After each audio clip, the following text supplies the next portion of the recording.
Le Deutéronome, chapitre 17. Tu n'offriras en sacrifice à l'Éternel ton Dieu ni bœuf, ni agneau, qui ait quelque défaut ou difformité, car ce serait en abomination à l'Éternel ton Dieu. Il se trouvera peut-être au milieu de toi, dans l'une des villes que l'Éternel ton Dieu te donne, un homme ou une femme faisant ce qui est mal aux yeux de l'Éternel ton Dieu, et transgressant son alliance, allant après d'autres dieux pour les servir, et se prosterner devant eux, après le soleil, la lune, ou toute l'armée des cieux. Ce n'est point là ce que j'ai commandé. Dès que tu en auras connaissance, dès que tu l'auras appris, tu feras avec soin des recherches. La chose est-elle vraie? Le fait est-il établi? Cette abomination a-t-elle été commise en Israël? Alors tu feras venir à tes portes l'homme ou la femme qui sera coupable de cette mauvaise action, et tu lapideras ou puniras de mort cet homme ou cette femme. Celui qui mérite la mort sera exécuté sur la déposition de 2 ou de 3 témoins. Il ne sera pas mis à mort sur la déposition d'un seul témoin. La main des témoins se lèvera la première sur lui pour le faire mourir, et la main de tout le peuple ensuite. Tu ôteras ainsi le mal du milieu de toi. Si une cause relative à un meurtre, à un différend, à une blessure, te paraît trop difficile à juger et fournit matière à contestation dans tes portes, tu te lèveras et tu monteras au lieu que l'Éternel ton Dieu choisira.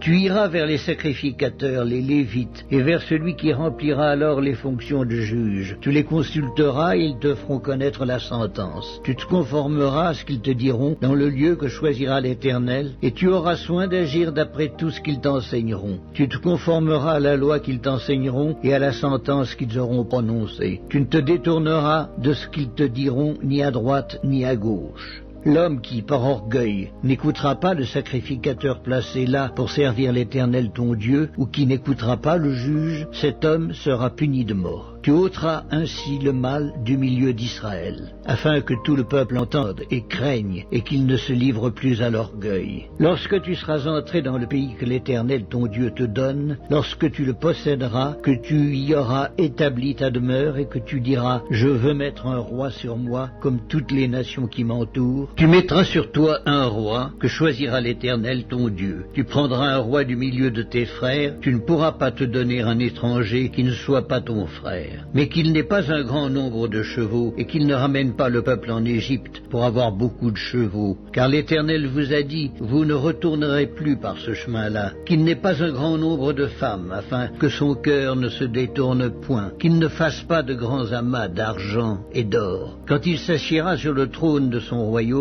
il écrira pour lui dans un livre une copie de cette loi qu'il prendra auprès des sacrificateurs, les Lévites.